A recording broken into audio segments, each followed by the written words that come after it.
बिस्मिल्लाहिर्रहमानिर्रहीम नाज़रीन, मैं हूं राजन टीम और आप हमारा यूट्यूब चैनल देख रहे हैं। नाज़रीन, कुछ अहम तरीन इंटरनेशनल डेवलपमेंट्स हैं जो आपके साथ शेयर करते हैं। उससे पहले जो व्यूअर्स फर्स्ट टाइम इस वीडियो के ऊपर आए हैं तो उनसे ये गुजारिश है कि अगर आप इंटरेस्टेड हैं इंटरनेशनल लेवल के ऊपर जियोपॉलिटिक्स के अंदर, स्पेसिफिकली विद रिलेटिंग टू ये जो हमारे एशियन कंट्रीज हैं, इनके हवाले से जो नई नई पेशरफ्त हो रही होती है, नई नई हैपनिंग्स हो रही होती हैं, नई नई डेवलपमेंट्स हो रही होती हैं, तो वो हम आप तक इस चैनल के थ्रू डेली बेसिस के ऊपर शेयर करते हैं। इसलिए इस चैनल को जरूर सब्सक्राइब कीजिएगा। अब आते हैं नाज़रीन अपनी पहली एक अहम तरीन अपडेट्स की जानब। नाज़रीन, अपडेट शेयर करने से पहले एक बहुत बड़ी गुड न्यूज़ है तमाम पाकिस्तानी शहरियों के लिए। तमाम पाकिस्तानियों के लिए एक बहुत बड़ी गुड न्यूज़ है, और इसके साथ साथ जितनी बड़ी गुड न्यूज़ है इससे बड़ी एक बैड न्यूज़ है। पहले गुड न्यूज़ आपके साथ शेयर करते हैं, फिर बैड न्यूज़ भी आपके साथ शेयर करते हैं। और एक चीज़ आपको अभी बताते चलें कि जितनी बड़ी गुड न्यूज़ है इसके बाद तमाम पाकिस्तानी शहरी, तमाम पाकिस्तान के रहने वाले आज ये फ़ख्र से अपना सर बुलंद करते हुए ये कह सकते हैं कि वो एक आज़ाद मुल्क के शहरी हैं। आज आपने दुनिया को प्रूफ दे दिया है, 75 सालों की तारीख के बाद पहली बार आपने प्रूव कर दिया है कि आप एक आज़ाद कौम के रहने वाले हैं। आप न्यूज़ देखिएगा, फिर आपके साथ डिटेल शेयर करते हैं। Pakistani opts out of democracy summit in Washington, says will engage bilaterally with US. अब एक समिट होने जा रहा था और हमने उसी वक्त बताया था, कल एक समिट होने जा रहा था अमेरिका के अंदर, वो वर्चुअल था, ऑनलाइन था। अब जो बाइडन ने जो है वो उसको ऑर्गेनाइज किया था, जो बाइडन ने उसको जो है वो उसका इंतजाम किया था। उसके अंदर हमने अपनी पिछली वीडियो के अंदर just before one day of holding this जो समिट है, इससे पहले हमने खुद एक वीडियो के अंदर एग्जैक्टली उसके with facts and with proofs आपके साथ शेयर किया गया था कि ये जो समिट है ये दो बिग बॉसेस की जानब से बहुत बड़ा ट्रैप है, और दोनों ने बहुत बड़े बड़े ट्रैप सेट किए हुए थे पाकिस्तान के लिए। Big boss 1 America, big boss 2 Russia, दोनों की तरफ से जो है ये बड़े बड़े ट्रैप्स थे। और मैंने कल ये कहा था कि अगर पाकिस्तान अब ऐसे नाजुक मरहले के ऊपर इन ट्रैप में से किसी एक का इंतखाब करेगा तो फिर वो ये 75 साल आप भूल जाएंगे, फिर अगले 150 साल तक भी स्लेवरी आपका मुकद्दर बन जाएगी। और फिर हुआ यूं ही है, शायद हमारी ही वीडियो से जो साहिब इक़्तिदार हैं या ईवानों के अंदर जो बैठे हुए हैं उनको कुछ होश आ गया है, और उन्होंने जो है वो इतना बड़ा डिसीजन कर लिया है कि उस समिट में जाने से इनकार कर दिया गया है। और फर्स्ट टाइम अमेरिका को इनकारी हुई है, लाइव इनकारी हुई है, फर्स्ट टाइम 75 सालों के अंदर। अब इसकी बैड न्यूज़ भी चले आपसे अभी शेयर करते जाते हैं। अब बैड न्यूज़ इसकी क्या है, क्योंकि मजीद वो जो सब कुछ है वो आप पिछली वीडियो के अंदर, अगर आपने पिछली वीडियो नहीं देखी है तो फिर आप वो देख सकते हैं, इधर आई आइकन के अंदर हम दे देंगे। अब नेक्स्ट क्या होगा, नेक्स्ट ये होगा कि अभी आपने अमेरिका को इनकार कर दिया है, फर्स्ट टाइम जो है 75 सालों में इनकारी की है। अब जो मुसीबतें आपके ऊपर आने वाली हैं वो 75 साल के अंदर जो मुसीबतें शायद ना आई होंगी उससे बड़ी मुसीबतें आपके सामने आने वाली हैं। अब IMF टोटली ख़त्म हो गया आपके लिए। अब जितनी भी इमदादी, खासकर वो वर्ल्ड बैंक से कहें, वो एशियन डेवलपमेंट बैंक से कहें, या जो भी जो ये जितने भी जाल हैं अमेरिका के, उनकी तरफ से आपको जीरो हो गया है, सब कुछ कट ऑफ हो गया है। अब आपने ये जो है वो फर्स्ट टाइम इस तरह का स्टेप लिया है तो ये एक अप्रिशिएट इसको करना चाहिए। बट जो आपने नुकसान उठाया है वो अब आप जो है वो कौम में जो है वो उसको बियर करेगी और बियर करना पड़ेगा। अब आते हैं नाज़रीन अपनी पहली एक अहम तरीन अपडेट की जानब। अपडेट है जनाब यूरोप की जानब से। यूरोप की जानब से एक बहुत बड़ी और ख़तरनाक किस्म की अपडेट है जिसका इम्पैक्ट होने वाला है, क्योंकि ये जो दो बिग बॉसेस हैं, एक बात आपने याद रखनी है, बिग बॉस 1 रशिया और बिग बॉस 2 अमेरिका, इनकी तरफ से जो भी डिसीजन होते हैं, चाहे वो एक दूसरे को अपने एक दूसरे के खिलाफ दोनों मुल्कों के दरमियान अगर कोई होते हैं तो उसका इम्पैक्ट पड़ता है पूरी दुनिया के ऊपर। आपने देखा है कि जब ये जो यूक्रेन वार है इसके बाद से, हालांकि पाकिस्तान के इससे दूर दूर तक ताल्लुक ही नहीं था, मीलों हजार मील दूर जो वो एक मुल्क बसते हैं या उधर हैं, बट उसका पाकिस्तान के ऊपर बुरा असर पड़ा है। अब ये जो है एक खतरनाक किस्म का स्टेप लिया गया है आपके साथ, पहले आप देखिएगा। यूरोप में allow blocking Russian LNG imports, Bloomberg. अब ब्लूमबर्ग ने जो है एक खास तौर के ऊपर एक खबर ब्रेक की है कि यूरोप जो है वो खुफिया तौर के ऊपर जो है वो प्लानिंग कर रहा है कि ब्लॉक कर दे तमाम रशियन LNG प्लांट्स को, तमाम रशियन LNG एक्सपोर्ट्स को। अब इसका क्या होगा नुकसान, ये सबसे पहले आपको ये बताएं कि इस खबर के बाद जो है वो यूरोप के अंदर जो आवाम होगी वो भंगड़े डाल रही होगी, वो खुशी से नाच रहे होंगे कि हमने इतनी बड़ी रिस्ट्रिक्शन का ऐलान कर दिया है रशिया, रूस के ऊपर, और खासतौर के ऊपर रशियन कंट्रीज के ऊपर, तमाम रशियन कंट्रीज के ऊपर वो भंगड़े डाल रहे होंगे। और जो उनके इत्तेहादी हैं अमेरिका के, या अमेरिका के बारे में जो पाकिस्तानी भी, चाहे वो पाकिस्तान के अंदर हो, चाहे वो इंडिया के अंदर हो, बांग्लादेश के अंदर हो, जो भी नरम गोशे रखता है वो भंगड़े डाल रहे होंगे कि जी यूरोप ने जो है वो बहुत बड़ा स्टेप ले लिया है। बट यूरोप ने इतनी बड़ी ही अपने पाँव के ऊपर कुल्हाड़ी मारी है। इसका थोड़ा सा आपको एक्सप्लेनेशन करते हैं। अब थोड़ा सा देखिएगा बैकग्राउंड के अंदर, जब ये बात स्टार्ट हुई थी नई नई, खासतौर के ऊपर अमेरिका और रशिया के दरमियान यूक्रेन के मामले के ऊपर, फिर क्या किया था अमेरिका ने, जो जितने भी खास तौर के ऊपर जो रशियन क्रूड ऑयल है उसके ऊपर इन्होंने लिमिट लगा दी थी, प्राइस कैप सेट करके $60 फी बैरल के ऊपर पाबंदी लगा दी थी कि हम नहीं लेते हैं। उसके बाद क्या हुआ था कि वो जो आपके साउथ एशिया के अंदर ये जो कंट्री है इंडिया है और उसके बाद दूसरे नंबर के ऊपर चाइना है, उन सबको फायदा हुआ था क्योंकि उन्होंने जो है दरमियान के अंदर उनकी तो जो है आपस के अंदर तो कट ऑफ हो गया था, उन्होंने लेना बंद कर दिया था। फिर सबसे ज्यादा जो फायदा हुआ था वो आपके साथ अभी शेयर करते हैं, वो भी आप देख लीजिएगा। ये इत्तफाकन आज सारी जो न्यूज है वो इस तरह रिलेटिंग है, आज ही की न्यूज है, आप देखिएगा।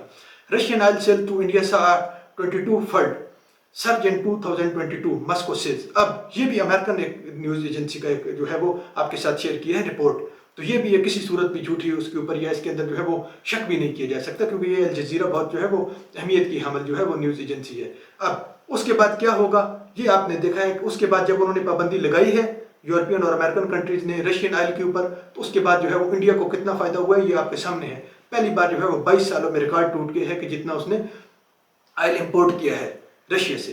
तो अब उसका फायदा किसको होने वाला है? नुकसान तो खामखा में हर सूरत जो होने वाला है वो तो यूरोपियन और अमेरिकन कंट्रीज को है, बट फायदा फिर किसको होने वाला है? अब अगर एलएनजी भी आप बंद करते हैं उनकी, तो फिर ये जितने भी इंडियन कंट्रीज हैं ये जिस तरह के जो इनके साउथ एशिया के अंदर जो उनके बारे में नरम गोशा रखने वाले हैं उनको फायदा तो होने वाला है। शायद पाकिस्तान को भी इसके साथ फायदा हो जाए, बट जो हालात अभी हैं वो आपके सामने है कि किस तरह से जो है वो पाकिस्तान तो अमेरिका के साथ कंप्लीटली कट ऑफ हो चुका है। आप एक और जरा देखिएगा, यूएस ऑयल में gain more to $74.37 after brief consultations. अब यूएस का जो ऑयल है अब बात क्या कर रहा है कि हम एलएनजी भी बंद करते हैं, एलएनजी भी जो रशिया की है उस ट्रेड के ऊपर पाबंदी लगाते हैं कि वो हमारे मुल्क के अंदर ना दें, बट उसका जो ऑयल के रिजर्व्स हैं उसके बारे में प्रेडिक्शन आ गई है आपके सामने कि वो भी जो है वो खत्म होने वाले हैं, उसके ऊपर भी जो है वो उसकी कीमतें बढ़ती जा रही हैं। अभी $74 या $75 तकरीबन जो है वो फी बैरल के हिसाब से उस चीज़ के ऊपर आ गया है, और यही जो है वो पिछले मंथ जो है वो $68 फी बैरल के ऊपर, ये आप थोड़ा देखिएगा नीचे इसकी तफसील लिखी हुई है,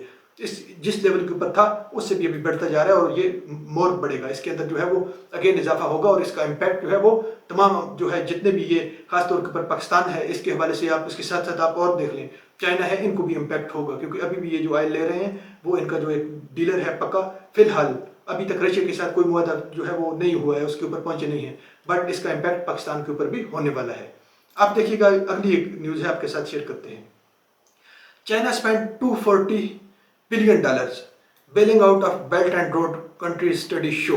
अब चाइना की तरफ से बड़ा दावा आ गया है और एक स्टडी उसके ऊपर एक पूरी जो है वो एक तहकीक की गई, उसके बाद जो है एक एनालिसिस किया गया है कि चाइना ने $240 अरब के जो है वो फायदे दिए हैं अपने हमसाया ममालिक को। अब ये नज़र है एक आम अगर एक इंसान पढ़ेगा तो वो एक जो है वो बहुत बड़ी उसकी तारीफ करेगा, जो भी चाइना के बारे में अपने दिल के अंदर नरम गोशा रखता है वो तारीफ करेगा कि देखें जी चाइना इतने बड़े बड़े जो है वो इतने जो है वो खुले दिल का जो है मुल्क है, ये इतनी जो है वो ज़बरदस्त है, ये वो है, तारीफों के पुल बांध देंगे आप देखेंगे, बट आपको असल चीज़ नहीं पता होगी कि 240 अरब तो उसने खर्च किए हैं, $240 अरब, बट इसकी टैक्टिक्स क्या होते हैं, ये किस तरह से फंसाता है खुद पैसे लगा के। एक छोटी सी आप एग्जांपल लीजिए, दूर नहीं जाते हैं, शॉर्ट टाइम में आपको बताते हैं। आप पाकिस्तान के अंदर देख लीजिए, पाकिस्तान को 2 प्रोजेक्ट दिए हैं चाइना ने, सबसे बड़े जो हैं, और भी हज़ारों शायद दिए हों, बट हम 2 का जिक्र करते हैं, 2 को जो है चूज़ करते हैं केस स्टडी इसके ऊपर। आप देखिएगा नंबर 1 ऊपर दिया है सी पैक, नंबर 2 के ऊपर दिया है आपका जो ग्वादर के अंदर एयरपोर्ट आपको दिया है, नंबर 3 एक और एयरपोर्ट दिया है ग्वादर के अंदर, फिर आपको रावलपिंडी इस्लामाबाद के अंदर भी एक एयरपोर्ट दिया गया है, ये चाइना की तरफ से दिया गया है।